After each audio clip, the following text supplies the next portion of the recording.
तमाम राजनीतिक दल 2024 के लोकसभा चुनाव की रणनीति बनाने में व्यस्त हो चुके हैं। तमाम नेता यहां पर ये गांठ जोड़ करने में लग गए हैं कि किसी भी तरीके से पार्टी के उन जिताऊ कैंडिडेट्स को मैदान में उतारा जाए जिसके आधार पर केंद्र की सत्ता में जीत करना उनके लिए आसान हो जाए।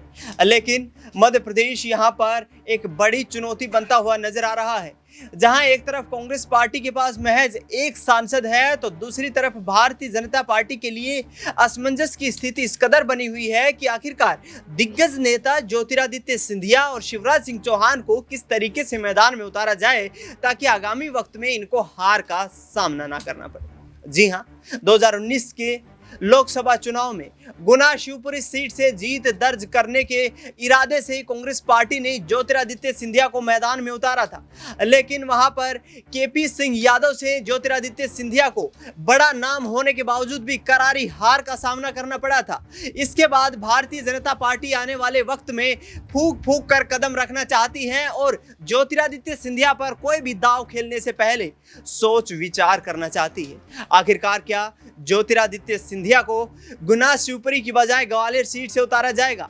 लेकिन यहां पर मुश्किलें भाजपा के लिए खड़ी हो रही हैं, क्योंकि गुना शिवपुरी सीट से एक बार फिर लोकसभा की टिकट की मांग करते नजर आ रहे हैं ज्योतिरादित्य सिंधिया।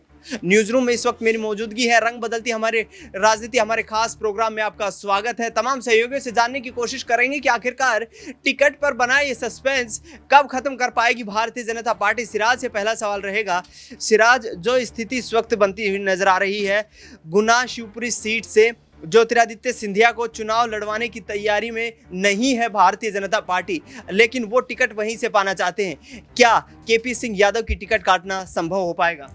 जी बिल्कुल, मुझे लगता है ये बीजेपी के लिए बिल्कुल असमंजस की स्थिति बनी हुई है, क्योंकि जिस तरीके से कहीं ना कहीं ज्योतिरादित्य सिंधिया मांग कर रहे हैं और तमाम जो बड़े नेता हैं वो मांग कर रहे हैं, कैसे जो बीजेपी है वो लगातार कहीं ना कहीं बदलती हुई नजर आती है। क्योंकि आपको याद होगा, जब विधानसभा चुनाव के दौरान हम सब ने यही उम्मीद की थी कि शिवराज सिंह चौहान और वसुंधरा राजे जी है अगले मुख्यमंत्री होंगे, लेकिन किस तरीके से बीजेपी ने उलटफेर कर दिया और मोहन सिंह यादव को मध्य प्रदेश का मुख्यमंत्री बनाया, तो कहीं ना कहीं इस बात से जाहिर होता है कि भले सिंधिया कुछ भी कर ले, लेकिन बीजेपी जो है, जो आला कमान है, वो रणनीति तय करेगा कि उनको कहां से उनको चुनाव लड़ाना है और उनका कैसे इस्तेमाल करना है। आप सोचिए कि जब बीजेपी पार्टी शिवराज सिंह चौहान जैसे बड़े दिग्गजों को अगर साइडलाइन कर सकती है, तो फिर सिंधिया, मुझे लगता है कि उनको भी मतलब सिंधिया का आपको कोई राजनीतिक भविष्य नजर नहीं आ रहा है शिवपुरी गुना सीट से?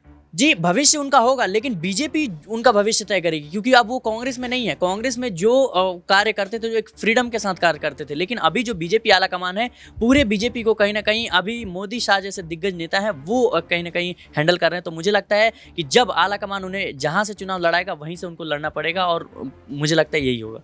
बिल्कुल, यहाँ पर ज्योतिरादित्य सिंधिया को लेकर असमंजस की स्थिति लगातार बनी हुई है। गुना शिवपुरी सीट से टिकट की मांग करते हुए इनडायरेक्ट रूप से नजर आ रहे हैं, लेकिन भारतीय जनता पार्टी हाईकमान उनको यहाँ पर जो है ग्वालियर सीट से चुनाव लड़वाना चाहती है। माही से अगला सवाल रहेगा। माही, जिस तरीके से ये स्थिति बनती हुई नजर आ रही है, गुना शिवपुरी सीट से 2019 में करारी हार का सामना करना पड़ा था ज्योतिरादित्य सिंधिया को, क्या भारतीय जनता पार्टी फिर से उनके चेहरे पर दांव खेलेगी?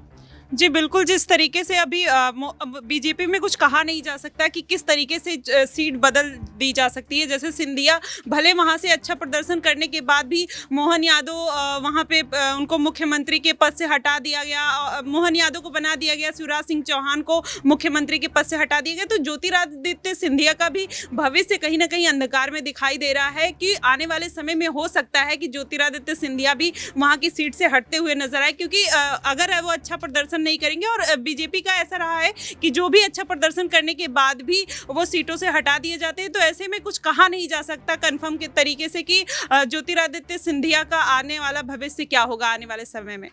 बिल्कुल, यहाँ पर ज्योतिरादित्य सिंधिया के सियासी भविष्य को लेकर न सिर्फ Bharatiya Janata party high command suspense में है, बल्कि खुद ज्योतिरादित्य सिंधिया के लिए भी मुश्किलें बढ़ती नजर आ सकती है। प्रज्ञा से अगला सवाल रहेगा।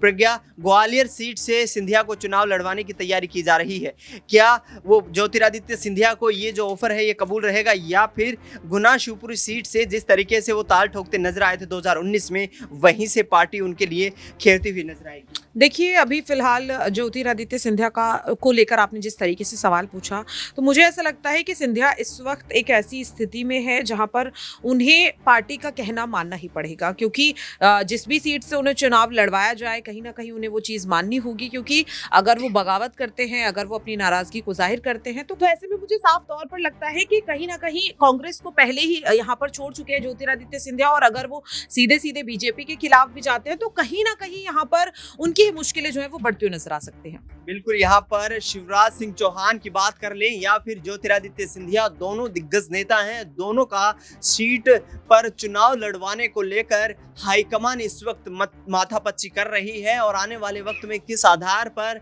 उनको चुनाव लड़वाया जाएगा इस पर भी तमाम जो है सोच विचार किया जा रहा है। पार्टी की लगातार बैठकें हो रही हैं, लेकिन अभी तक स्पष्ट नहीं हो पाया है। अक्षय से अगला सवाल लेंगे। अक्षय, जो स्थिति शिवराज सिंह चौहान की हमने बनती देखी विधानसभा चुनाव में, उसके बाद ज्योतिरादित्य सिंधिया 2019 में लोकसभा हार जाते हैं, क्या फिर से गुना शिवपुरी सीट से अपना दांव ठोकते नजर आएंगे या फिर ग्वालियर सीट उनके लिए सबसे हॉट सीट रहने वाली? देखिए, केवल इस चीज़ की बात नहीं है। आपने जिक्र किया 19 में सिंधिया की हार का। हम ये चीज़ नहीं भुला सकते कि 2019 में ज्योतिरादित्य सिंधिया गुना लोकसभा सीट से जो हारे थे, उनके सामने भाजपा प्रत्याशी नहीं बल्कि नरेंद्र मोदी थे। ये चीज़ नहीं नकारी जा सकती कि 543 जो देश की लोकसभा सीटें हैं, उसमें उत्तर भारत की कई लोकसभा सीटें ऐसी हैं जहां पर प्रत्याशी जो भाजपा का होता है, उससे ज़्यादा नज़र मतदाताओं की प्रधानमंत्री नरेंद्र मोदी के चेहरे पर रहती है कि हम तो मोदी को वोट कर रही है। अब यहां पर ये देखिए कि सिंधिया खुद भाजपा में आ चुके हैं। ऐसे में ज्योतिरादित्य सिंधिया का जो गुना में यहाँ वोट बैंक है सिंधिया परिवार का, या अगर ग्वालियर क्षेत्र की बात की जाए तो वो तो देखिए उनका है ही। साथ में अब जो बीजेपी का वोट बैंक है, बीजेपी के जो वोटर्स है, वो भी सिंधिया को समर्थन करेंगे, चाहे वो गुना से चुनावी मैदान में ताल ठोंके, चाहे ग्वालियर से चुनावी मैदान में नजर आएंगे। अब ऐसे में सिंधिया की जीत की संभावनाएं बेहद यहाँ पर बढ़ जाती है। आप ये देखिए, क्या केपी सिंह जो बड़ी जीत दर्ज करके आए थे, दिग्गज नेता को हराया था, उनको यहाँ पर टिकट काटना इतना आसान रहेगा यहाँ पर भारतीय जनता पार्टी हाईकमान के लिए? देखिए, बड़ी जीत का आप दिनेश जिक्र कर रहे हैं, मैं कहूंगा वो 5 साल पुरानी बात है। पुरानी बात का यहाँ कोई मूल्य नहीं है, मूल्य है यहाँ पर वर्तमान का। केपी सिंह की वर्तमान में गुना क्षेत्र में क्या कुछ स्थिति है यहाँ पर, या अन्य नेताओं की भी बात करें, केवल केपी सिंह की बात नहीं है, नेता की यहाँ पर वर्तमान में, सांसद की वर्तमान में अपने क्षेत्र में क्या कुछ स्थिति है, बीजेपी ये चीज देखेगी। अब आप देखिए, लगातार इस बात का जिक्र है कि बीजेपी कई अपने जो सांसद है मौजूदा उनके टिकट काटेगी। आप देखिए, वे भी कहीं ना कहीं जीत के आए थे। उसमें ऐसे भी सांसद होंगे जो 10,000 वोट से जीते, उसमें ऐसे भी सांसद होंगे जो 1 लाख वोटों के ज्यादा अंतर से जीते, टिकट उनका भी कटेगा। तो अब महत्व रखता है यहाँ पर उस नेता की वर्तमान क्या स्थिति जनता के बीच में है, क्या उसके क्षेत्र में उसके खिलाफ जनता के मन में माहौल है। मूल्य इस बात का है, मूल्य इस बात का नहीं है कि 5 साल पहले वो कितने अंतर से जीत करके आया था। तो ऐसे में अगर स्थिति यहाँ पर केपी सिंह या अन्य नेता की, अन्य उम्मीदवार जो संभावित नजर आ रहा है उसकी कमजोर है, तो सिंधिया प्रबल दावेदार हैं और उन्हें यहाँ पर मौका भी मिलेगा। बिल्कुल, भारतीय जनता पार्टी भी कहीं ना कहीं सिंधिया को अब उनको गुना शिवपुरी सीट से एक बार फिर चुनाव लड़वा सकती है, और अब प्रधानमंत्री नरेंद्र मोदी के खेमे में अब उनकी एंट्री हो गई है। तो ऐसे में हार की जो तमाम संभावनाएं थी वो भी कम होती हुई नजर आ रही हैं। फिलहाल न्यूज रूम से इस खास कार्यक्रम में इतना ही। देश दुनिया की तमाम बड़ी खबरों के लिए आप देखते रहिए नेक्स्ट 9 न्यूज।